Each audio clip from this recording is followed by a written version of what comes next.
Hey, yeah, we going big, going big. We going big, going big. We going big, going big. Don't trip, gotta get it how you live, hey, yeah. Welcome to the Let's Think About It podcast, where high achievers stop performing and start transforming. I'm Coach Mo, certified core energy leadership coach, founder of the Inner Arena and creator of the SWAG framework. Self-awareness, why power, aligned action, and grit. Around here, we train your mindset, challenge your limits, and turn pressure into purpose. Subscribe now and join me on YouTube at Swag Coaching. So let's get your reps in. We going big, going big. We going big, going big. We going big, going big. Don't trip, gotta get it how you. Welcome to another episode of the Let's Think About It podcast. I'm your host, Coach Mo, and I'm here with another amazing guest, and her name is Kristen Crabtree. Miss Crabtree, how are you doing today? I'm great, Coach Mo. How are you? Man, I'm doing awesome. Where are you checking in from? I'm in Massachusetts, the Berkshires, Williamstown specifically. Okay, born and raised? Oh, gosh, no. But if we went off on that, it would be a long conversation. I was an Army brat, so I traveled a lot, and then I traveled in an RV full time. And yeah, I've traveled a lot, been a lot of places. I've never been to Massachusetts. What's that region of the country like? Right now, cold, but so I wound up in the New England area as a result of my story, but I stayed here because of the community. The people are my people. Like I really resonate with this area. Yeah. There's a lot of trails, a lot of outdoor stuff. There's Boston, but that's on the exact opposite end of the state. Yeah. That's awesome. So tell my audience who you are, what you do, and the type of value that you bring. Okay. So I'm a self-revelation guide is what I consider myself. And I'm also a certified divorce coach, but that's really just one component of the work. The bigger picture and my passion is really helping people hear their truth and live in alignment with it. And I use a specific model of the archaeologist, artifact, and architect. And people travel through that process to hear who they really are and then live intentionally, live in alignment with that truth. Yeah, I love that. I work with a lot of leaders, and that's what this podcast is geared toward, high achievers, leaders.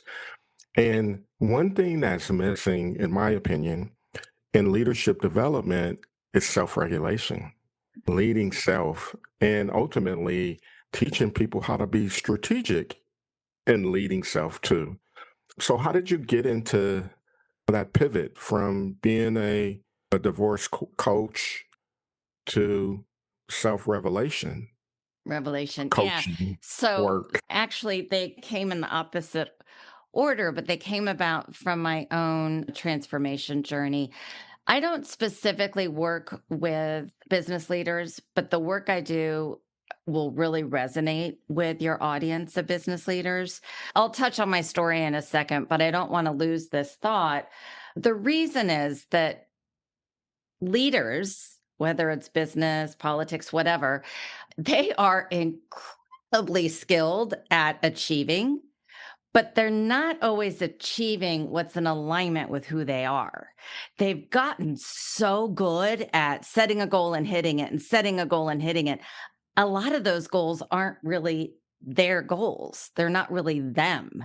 They're just adaptations that they've adopted throughout their life. And so what happens in that situation, I find, is that they're constantly like pushing for motivation and pushing for discipline.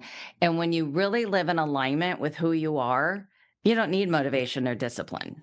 It just happens, right? It just is there. Absolutely. Yeah. Absolutely. So to give the short answer to your story, which these days is my preferred version, I was very successful as a real estate broker in California, but I did leave that work to travel full time with my spouse for a number of years.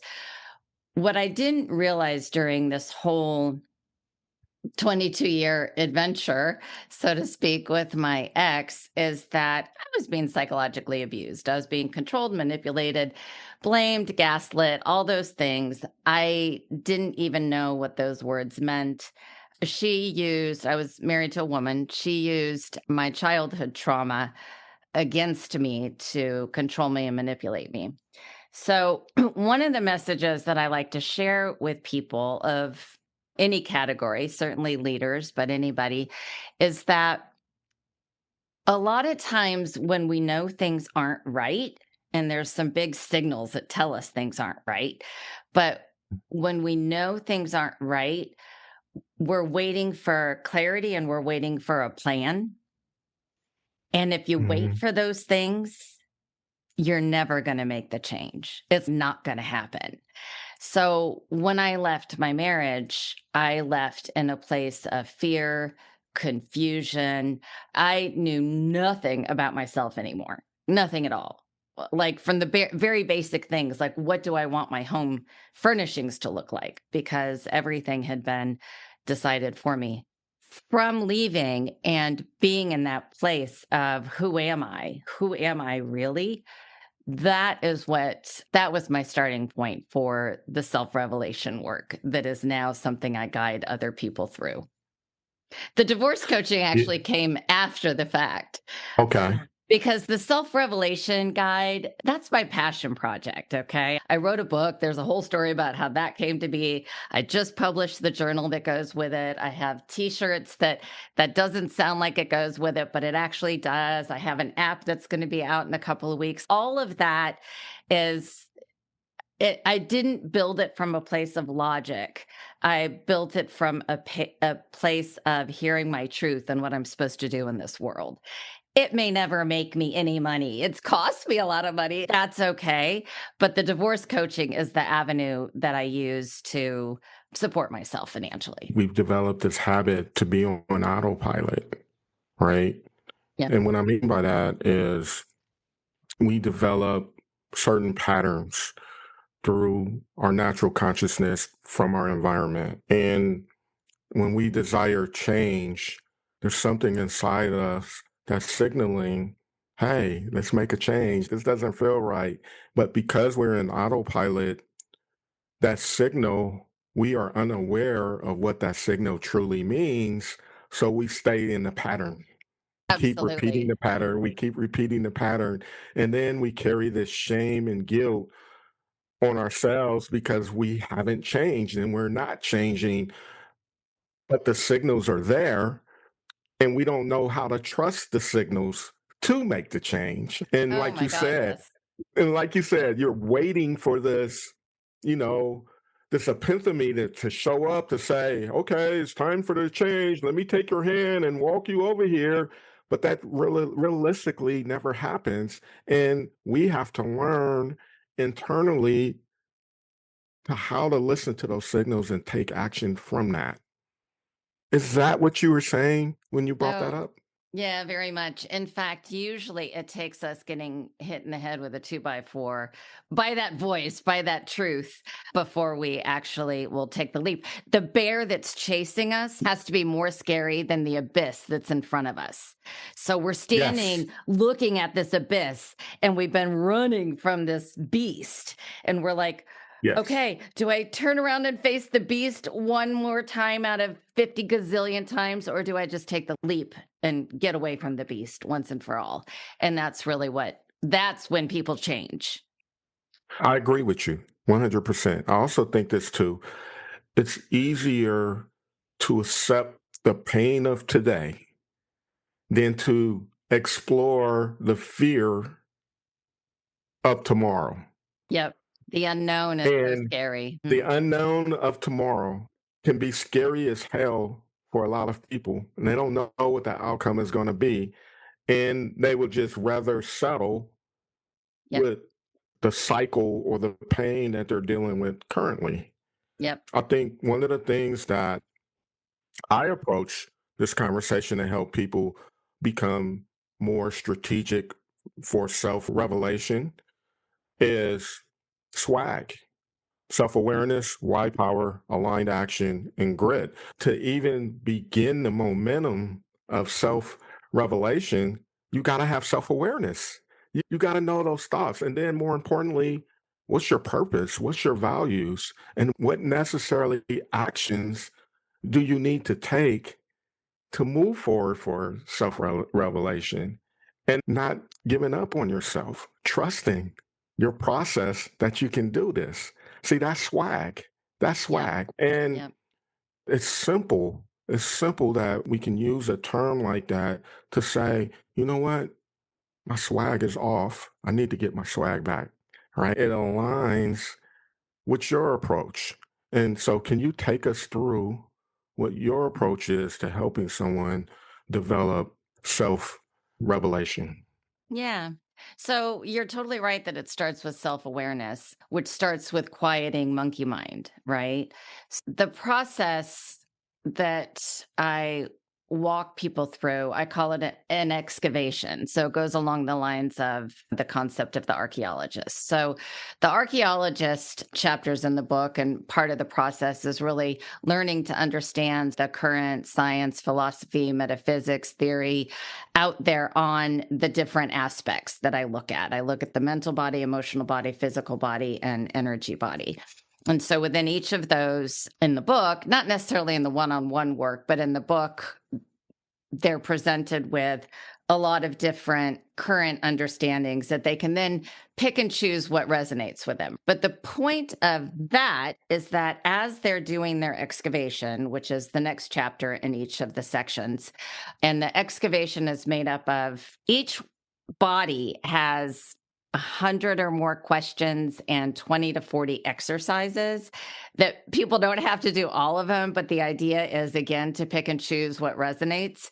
But those questions and exercises are designed to start to peel away that mask, peel away those layers, peel away those adaptations to get to what I call the artifacts. So the artifacts are really determining what is an authentic value, quality, characteristic, drive, dream, whatever. So an artifact that is authentic versus an adaptation, right? So once they have identified the artifacts, so artifacts are experiences or memories, and there's a whole thing we could talk about with memories, but experience or memories that somehow make them who they are. But the question is whether those have made them the adapted version or is part of their authentic self. So then the next step in the process is to intentionally build who your truth wants you to be, like who you really are supposed to be in this world. Because what people have forgotten, and I will say this to everybody out there, you are miraculous, you are amazing, you are magnificent, but you have forgotten. Right. And Absolutely. the gift of this journey in this life is the remembering. Yeah. It's the remembering of that. So that's one other thing is I don't know anybody else's truth or their perfect path or their journey. And that's why I call myself a self-revelation guide, because my role here isn't to tell you what to do or who to be or how to do it. It's to provide you the resources and the tools and the techniques to hear that for yourself and then know how to design from there. Well, that's interesting. And I love what you said when identifying, that truth and remembering that truth. But it's hard. It's Oh, yeah. hard in a sense where maybe you've been beat down for years and you've been in this cycle of negative reinforcement into your consciousness on a day-to-day basis, and your environment that you're surrounded by are negative, and you finally decided that you want to break free from this, but somehow when you take a step forward, you take 5 steps back because Yeah. that's been the environment that you've been in for decades. And Yep. all of a sudden now you want to make this change. Yeah. How does one start to become more intentional in making that change? Yeah. So to go back, I got off on a tangent, but we were talking about awareness, which, you had brought up. The uh, awareness needs to connect with the concept of self-trust. And self-trust is formed through the awareness and being true to it. So let's back up to awareness again. In order to hear your truth, and when I use that term, what I'm talking about is that version of you that doesn't have all those layers of adaptation, right? It doesn't have all those masks. Right. So that's how I'm using that word. In order to hear that truth, I made reference to monkey mind. Monkey mind is that cyclical spinning or just jabber or inner critic or whatever, the noise in your head that is there all day long. And yes, I hear it. That noise in your head that is there all day long. You have to find ways to quiet it. The way to quiet it is a very scary word, meditation, right? People are like, I don't know how to meditate. I can't meditate. And I know I said that a gazillion times. And for me, it was because the idea of meditation was fairly limited, like sitting cross-legged, breathing, Yep. staring at a candle, whatever. And we do that for 2 minutes and we're like, oh my God, I can't shut my mind up. So I must be a failure. I must not be able to do this. And then that's one more thing that we have to beat ourselves up about, right? But there are infinite techniques to use that would be classified as meditation, but that can be incorporated into your daily moments that enable you to quiet your brain, even if only for 10 seconds. And the more you do that, the more trust you develop with your truth. Yep. Your truth starts to go, oh, okay, all right, you're starting to listen, okay. And so some of those tools are what a lot of people call mindfulness. The first bite of your food that you eat in the morning or at lunch or whatever, even if it's from McDonald's drive-through, you're unwrapping it in the car as you drive, right? That first bite, if you just think about, I'm closing my eyes right now for those of you who are watching. If you're driving, don't close your eyes. Just think about the texture and the flavor and the seasonings and how it feels on your teeth and your tongue. Literally, if it's only one bite of food, that is a moment that your truth now knows that you're doing something different. And the more you do that, the more what I call and other people call the observer will start to be there. And the observer is this part of you, for lack of a better word, that can then watch your behavior, thoughts, and emotions and allow you to see it as separate from it and without judgment, and then allows you to pause in the patterns that aren't working for you. So we all exist in this sort of loop of like feeling, some people say thought, emotion, behavior, experience, and back. I actually have a different way of looking at it, which would be a 20-hour conversation, so we won't go into that. But the basic idea of the loop, where you have a thought, the thought leads to an emotion. An emotion is a feeling that releases a chemical. So it's an actual chemical, right? Cortisol and adrenaline, just like alcohol or heroin is a chemical, no different. So you actually become addicted to these chemicals. And they cause behaviors, which cause experiences, which cause the same thoughts. But the thing about that, the way that plays in with this is, say you're working a job and your boss is just god awful and you finally get up the guts to quit, right? You're like, I'm just going to leap off the abyss like she told me to do. And you leap off the abyss. Now, because you're addicted to the chemicals of cortisol and adrenaline, and there's some others in there, because you're addicted to that from the stress of your job, what's going to happen next is you're either going to get another job with a similar boss to create the same, because you're a junkie now. You're a junkie. You need your fix. So you're either going to reproduce it in real life, or what probably 80% of us do is you're going to ruminate. You're going to think about how awful your boss was and how miserable you were. And you're going to think about that conversation and what you should have said, or the conversation that might happen and what you're going to say. And all Right. that is doing is giving you the same fix. And so Absolutely. by developing that awareness through that like observer, you can then start to see when that is happening.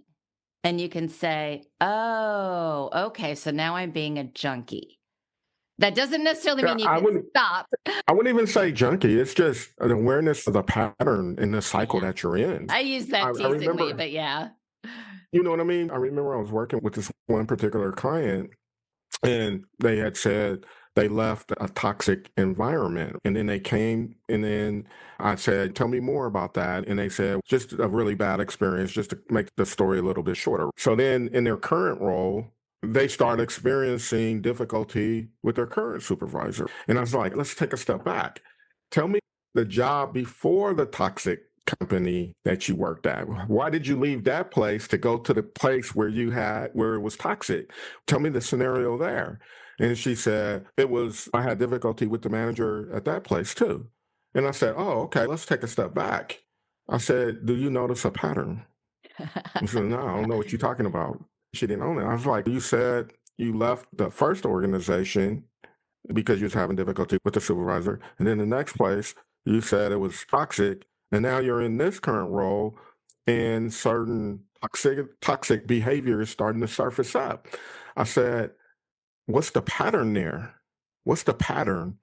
And she said, I don't know. I said, maybe now is the time to take a step back to examine the patterns and what's resurfacing as we speak. And I think that's really important because it all ties back to self-awareness, right? Because it's quick to say, I'm ready to go find another job. I gotta go. I don't like this place. You can go, but if there's a root cause, you have to have the awareness to identify what that root cause is. Because if you keep jumping job to job, the same patterns will resurface. It may not happen immediately, but that boss will come in, the culture appear, whatever. It's the same in relationships, right? How you attract certain behaviors in your mate when you go from relationship to relationship, same type of pattern. And I think when we can be very conscious and take a look at those patterns, it really does help us become more intentional in what we truly want in our lives. Yeah. So let's look at that for a second. The patterns is 100% right. That's what it's all about. But I think what's missing from the way a lot of us approach like healing or change is that we recognize a pattern and we think, oh, I've got to change this. And that's all in the brain. What is remarkable is to realize that there actually is a physical, biological, biochemical reason that you can't break the pattern. That's why it keeps happening again and again, because you have this biochemical need. And so you have to fulfill it, or you have to get sober. I call it emotional sobriety. And there's other people who use those terms, but they don't use them the way I use them. So in AA, they use it, but they use it more as like emotional maturity. And then in psychological behaviorists use it more as emotional regulation. But nobody uses it in the context of an actual addiction, which is really what it is. And we have Well, how do to you break that it, though? addiction. Yeah, right. How do you break it? Give me the juice. Give me the insights. Let's talk about it. Yeah. So there's a lot of different ways, a lot of different techniques or tools. And sometimes you have to pull out all of them. I have had to do that. I was like, okay, that one didn't work. Let's try this one. The first one I always try is, so you have to have the awareness. Without the awareness, there's no way you can get free. Same thing with alcohol or whatever. I've also been sober now for 2 years plus. And Kicking alcohol was way easier than kicking the chemicals of emotion. Way easier. Mm. Because you can not put alcohol in your house, you cannot go in a bar, you cannot go in a liquor store. But the monster in your brain, you can't ever leave that, right? So it's always going to be there. So you're never going to be 100% sober. That's not the objective. The objective is to have shorter moments of falling off the wagon and longer moments in between falling off the wagon, basically, is the way I look at it. Right. So how do you do that? You want some tools. So let's talk about some tools. So one thing is gratitude. So again, you have to have the awareness, but you have the awareness. And okay, so let's back up to that. You have the awareness. You see the pattern.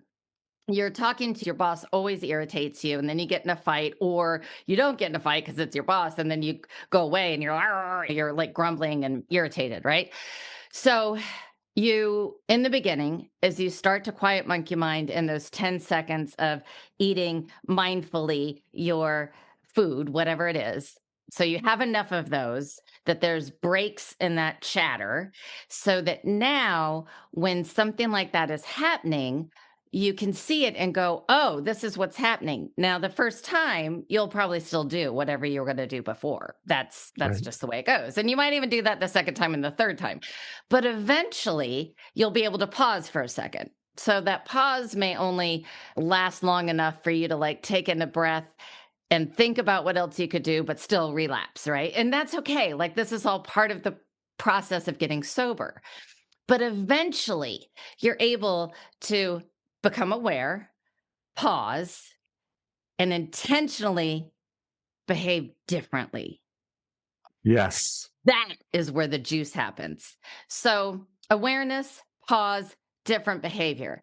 Now, that is all great if you're like in a situation where you're interacting with somebody else and making decisions about behavior, right? But what about when you're doing that lovely thing of spinning out in your head, right? Coach Mo, have you ever done that? No? Yes? Have you ever done that? No. No? Never? Never spun out in your head? No, I wish I could have your head. Wait, say that again.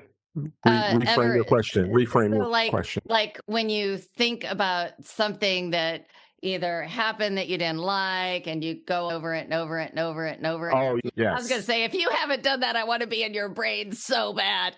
Okay. So here's what happens, because a lot of us do that. And I was doing this recently. Beating ourselves up, basically. Yeah, beating yourself up. So my dog just passed away 2 weeks ago. And I knew she had a terminal diagnosis. We're all terminal. I was confronted with the fact that she was going to die imminently soon. It went on 7 months, which is great because I had all that time with her. And so I was able to intentionally live in those 7 months with her, give her the best 7 months, give me the best 7 months.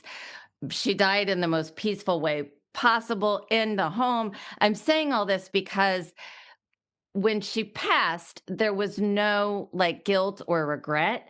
However, one day, about a week after she passed, and I had been so peaceful, right? And I had some days of sobbing and all. That's normal. That's sadness, right? Sadness is different from emotional addiction. Sadness is good. Cry, do it. But the emotional addiction is more that stuff that doesn't have to happen that you're doing in your brain. So anyways, I'd had peace. I had gratitude. I had tears. All of that had happened. One day, I decided to spiral, to think about, oh, did I do everything right? Was it too soon? Was it right? And I caught myself. I'm like, okay, this is ridiculous because you did everything right for her and you. Right, So I was able to see, okay, I'm being a junkie is what I call it. And I do use that laughingly, but I'm like, okay, so I don't need to be doing this. And I'm doing this because I have been used. So for 7 months, I was having anticipatory grief. Okay. I was living in anticipatory grief because I knew she was dying. So I was constantly in this hypervigilant state. When you're hypervigilant and experiencing grief, you've got a certain cocktail going on. You've got cortisol, adrenaline, a lessening of dopamine, less oxytocin. So like your cocktail is a certain way.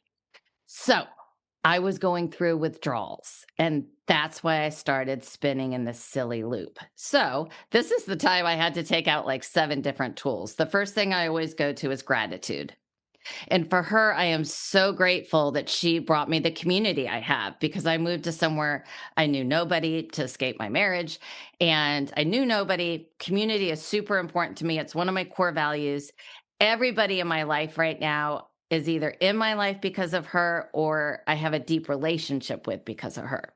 So I went to a place of gratitude, and that didn't totally solve it. So then I did some deep breathing, and there's a lot of different kinds of breath work you can do.